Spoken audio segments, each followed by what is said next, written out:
Hello, my dear students, my dear class 7th. Today we are going to start new chapter in civics, and chapter number 4.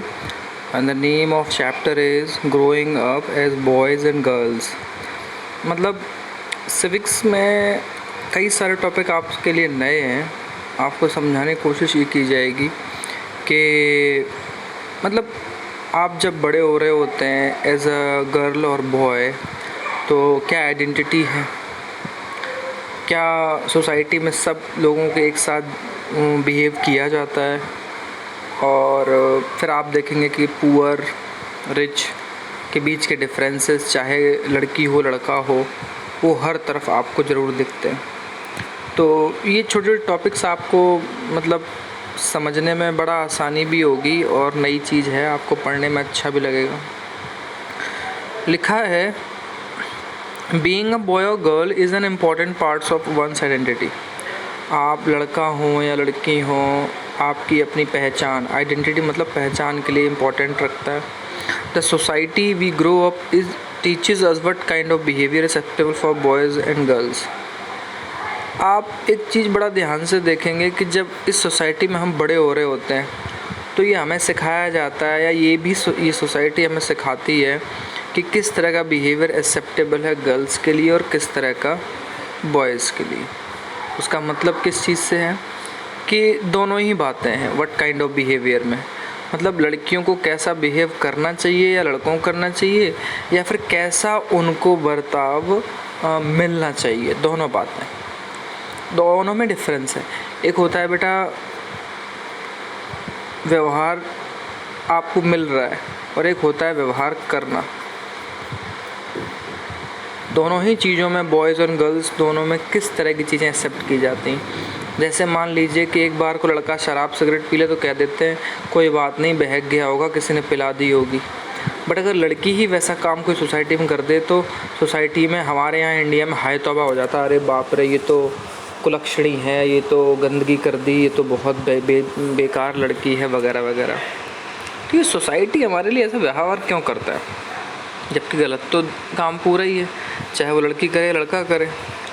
What boys and girls can और can not do. ऐसा क्या है जो लड़के और लड़कियां कर सकते हैं और नहीं भी कर सकते हैं. भाई आज आप देखेंगे कि मोस्ट ऑफ द जो वर्क होता है उसमें गर्ल्स आगे भी हैं और गर्ल्स उस फील्ड में पहुंच भी गई हैं जहां बॉयज़ ऑलरेडी हैं. ठीक.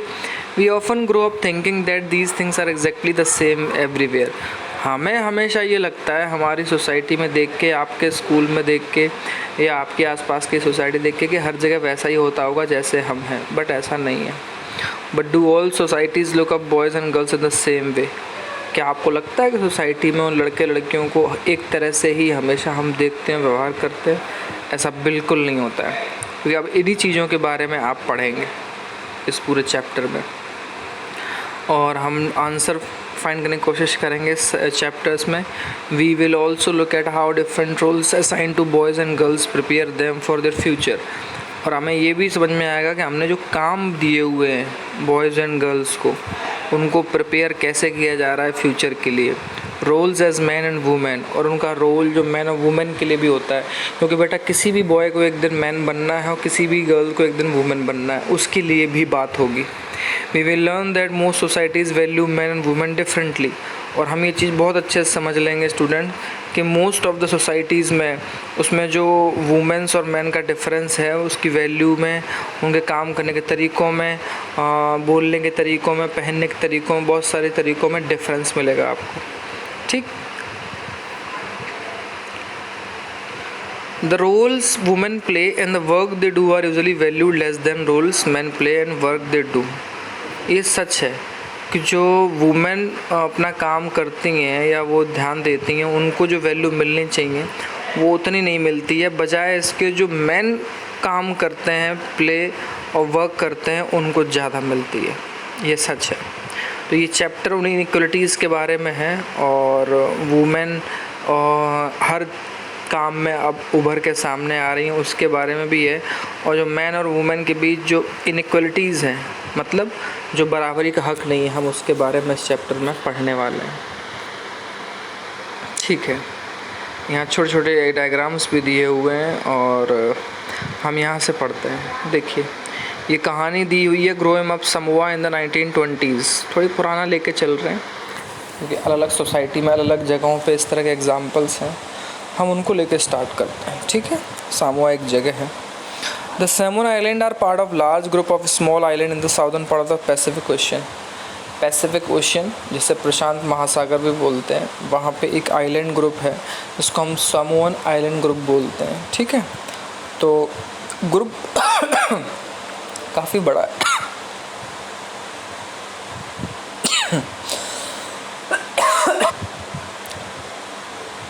ओके, ग्रुप तो काफ़ी बड़ा है, बट जो आइलैंड है वो छोटे छोटे हैं वहाँ पे। ठीक है, in 1920s according to research report on Samoan society children did not go to school. 1920s की बात हो रही है कि सामोअन में बच्चे स्कूल नहीं जाते थे और they learned many things such as how to take care of children and do household work from older children and from adults। उनको इस बात की टीचिंग दी जाती थी स्टूडेंट्स कि उन्हें कैसे बच्चों की देखभाल करनी है, कैसे घर का काम करना है, और ये उन्हें बड़े जो बच्चे होते थे उनसे और जो बड़े एडल्ट लोग होते थे उनसे ये टीचिंग मिलती थी। Fishing was a very important activity on the island, और उस आइलैंड पे फिशिंग, आप जानते हैं जो भी इसी के किनारे के लोग होते हैं उनका मेन बिजनेस तो एक तो फिशिंग होता ही होता है। Young people therefore learn to undertake long fishing expeditions, और जो यंग पीपल थे मतलब बॉयज़ गर्ल्स से थोड़े बड़े, वो इन चीज़ों की जिम्मेदारी भी लेते थे कि कैसे फ़िश को पकड़ना है, कैसे वो काम सीखना है। But they learn these things at different point in their childhood, और जब ये बड़े हुए हैं ये सारी चीज़ सीखी हैं तो ये सारी चीज़ों को उन्होंने अपने बचपन में कहीं ना कहीं सीख लिया है। तो सामोआ में बच्चे इस तरह बड़े हो रहे हैं और स्कूल नहीं जा रहे हैं, उनका काम मछली पकड़ना ज़्यादा है। ठीक, अब थोड़ा सा आगे आते हैं। As soon as babies could walk their mothers और other elders no longer looked after them. जैसे जैसे बेबी चलने फिरने लगते हैं, उनकी जो मम्मी होती हैं घर के बड़े होते हैं वो उनकी देखभाल मतलब उतना नहीं करती हैं जितना हमारे इंडिया में किया जाता है। सामोन आइलैंड की बात हो रही है ये। Older children often as young as 5 year old took over their responsibility. कहते हैं कि वहाँ 5 साल का बच्चा भी अपनी रिस्पॉन्सिबिलिटी लेना शुरू कर देता है या उनको देनी शुरू कर दी जाती है क्योंकि सोसाइटी उनको ये इस तरह से काम दे रही है। Both boys and girls looked after their younger siblings, और काम क्या दिया जाता है जैसे आपने शुरुआत में पढ़ा था कि या तो उनको घर की देखभाल करने के लिए, बच्चों की देखरेख के लिए और घर का घरेलू कामकाज। But by the time a boy was about 9 years old, he joined the older boys in the learning outdoor job like fishing and planting coconuts। जैसे ही वो बच्चा 9 साल का होता है तो उसको अदर बड़े लड़कों के साथ भेज दिया जाता है ताकि वो बाहर के काम सीखे, आउटडोर जॉब्स जैसे फ़िशिंग करना सीख जाए, प्लांट करना सीख जाए कोकोनट के, क्योंकि आप जानते हैं आइलैंड एरियाज़ में कोकोनट बहुत ज़्यादा होता है। Girls had to continue looking after small children and pseudo errands for adults till they were teenagers। और गर्ल्स से कहा जाता था कि आप छोटे बच्चों को संभालें और वो सारे काम करें एडल्ट्स के लिए। जब वो टीनेजर थे या वो टीनेजर हैं तब तक गर्ल्स को उस तरह की जिम्मेदारी हैं। ठीक है, आगे देखते हैं। But once they became teenager they had much more freedom. लेकिन जैसे ही वो टीनेजर, बेटा टीनेजर का मतलब होता है 12 साल से लेकर 16 साल की एज के ग्रुप के लोग टीनेजर्स में आते हैं। इवन 18 ईयर्स तक भी है, लेकिन जो प्योर टीनेज की एज है वो 12 से 16 साल के बीच बताई जाती है। 18 पे आने के बाद आप एडल्ट हो जाते हैं। आफ्टर द एज ऑफ 14 और so girls also went on fishing trips. जैसे ही लड़कियां 14 ईयर्स की होती हैं बेटा वो भी फ़िशिंग ट्रिप्स पर जाना शुरू कर देती हैं। वर्कड इन द प्लांटेशन, जहाँ प्लांटेशन हो रहा है, कोकोनट्स के पौधे पेड़ लगाए जा रहे हैं, वहाँ पे भी उनको भेजा जाता है। लर्न टू वीव बास्केट, उनको सिखाया जाता है कि टोकरियाँ कैसे बुनते हैं। Cooking was done in special cooking houses, और खाना पकाना उन्हें अलग तरीके से अलग जगह सिखाया जाता है। Where boys were suppose to do most of the work, जहाँ पे भी लड़के भी वो बहुत सारा काम करते थे। While girls help with the preparation, और जहाँ पे लड़के काम कर रहे हैं किसी भी तरह का तो वहाँ लड़कियों को उनकी हेल्प के लिए भेजा जाता है या उनको जिम्मेदारी दी जाती है कि आप उनकी हेल्प करें, उनका हाथ बटाएं। ये समोन आइलैंड की कहानी है। ठीक, अब हम दूसरी जगह चलते हैं। अब हम चलते हैं मध्य प्रदेश में 1960 में।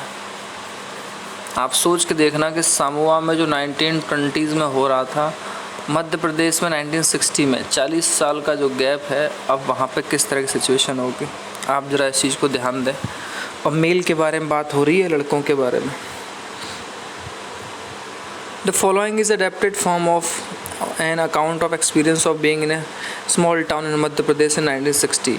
अब जो ये अडेप्टेड मतलब यहाँ से चीज़ें ली हैं ये पूरी स्टूडेंट्स बुक में, ये 1960s में एक स्मॉल टाउन में मध्य प्रदेश से ली हुई है। ज़रा पढ़ते हैं उसे। From 6 onwards boys and girls went to separate school. जैसे ही वो क्लास 6 में आते हैं तो बॉयज़ एंड गर्ल्स को दोनों को सेपरेट स्कूल में भेजा जाता है। The girls school was designed very differently from the boys school. यहाँ तक कि जो लड़कियों के स्कूल थे उनकी बनावट भी बॉयज़ स्कूल से काफ़ी हद तक अलग थी।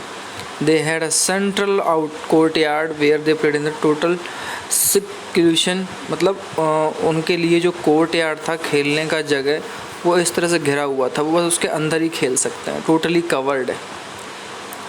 सिक्यूशन and safety from the outside world. एक तरह से मैंने कहा ना एकदम बंद जगह, उसके अंदर आप खेल सकते हैं ताकि वो बाहर की दुनिया से सेफ़ हो। The boys' school had no such courtyard and our playground was just a big space attached to the school। अच्छा, बॉयज़ के स्कूल में ऐसा कोई कोर्ट यार्ड खेलने की जगह नहीं है। जो प्रोग्राउंड है उसी को एक बड़े स्कूल की तरह मतलब यूज़ किया जा रहा है स्कूल में। Every evening once school was over. हर शाम जब स्कूल फिनिश हो जाता था, the boys watched as 100 of school girls crowded the narrow street. जो लड़के हैं वो देखते हैं कि 100 ऑफ स्कूल गर्ल्स क्या कहते हैं, भीड़ लगी हुई है सड़कों के किनारे और देख रहे हैं। As this girls walked on the street they looked up so purposeful. जैसे ही ये लड़कियां निकलती हैं सड़कों पे और वो उनको देखते हैं। This was unlike the boys who use the street as a place to stand around idling to play और try to overtake with their bicycles. अब बात ये होती थी कि लड़कियां गुजर रही हैं उन स्ट्रीट से सारी जगहों से, तो लड़कों को ये सारी चीज़ पसंद नहीं आती थी कि उनके टहलने की जगह है, खेलने की जगह है और बाइसिकल से घूमने फिरने की जगह है, तो वो कई बार उस चीज़ को पसंद नहीं करते थे। For the girls the street was simply a place to get straight home. अब लड़कियों के लिए सड़क तो एक ऐसी जगह है ना कि सिंपली रूप से अपने घर जाएँ। The girls always went in groups. और वो ग्रुप्स में जाती थी, perhaps because they also carried fears on being teased और अटैक्ड। बट उनके अंदर डर भी होता था कि कोई उनको टीज़ करेगा। टीज़ करने का मतलब होता है कि मतलब बुरी नज़र से देखना, गुस्से से देखना, और कोई उन पे हमला कर दे किसी तरह का, वो उस तरह से डर के माहौल से निकलती थी वहाँ से। ठीक है। After reading the 2 example above we realise that there are many different way of growing up. आपने वो 2 एग्जाम्पल पढ़े स्टूडेंट्स, दोनों ही तरीक़ों में अलगाव है, बहुत अंतर है। Often we think that there is only one way in children grow up. हमें हमेशा लगता है किसी एक तरीके से बच्चे बड़े होते हैं। This is because we are most familiar with our own experience. हम सिर्फ अपने एक्सपीरियंस से फैमिलियर होकर ये सारी चीज़ बोलते हैं, इसलिए हमें ऐसा लगता है। We talk to elders in our family. अगर हम अपने बड़ों से बात करें फैमिली में, we will see that their childhoods were probably very different from our. आपका जो बचपन है या उनका जो बचपन है वो स्टूडेंट्स टोटली अलग होगा। आज आप जिस तरह से एजुकेशन ले रहे हैं, को एजुकेशन ले रहे हैं, बहुत सारी चीज़ों में आपको फ्रीडम है। आप सोच के देखिए कि आपके मदर फादर को या उससे पहले के टाइम में रहा होगा।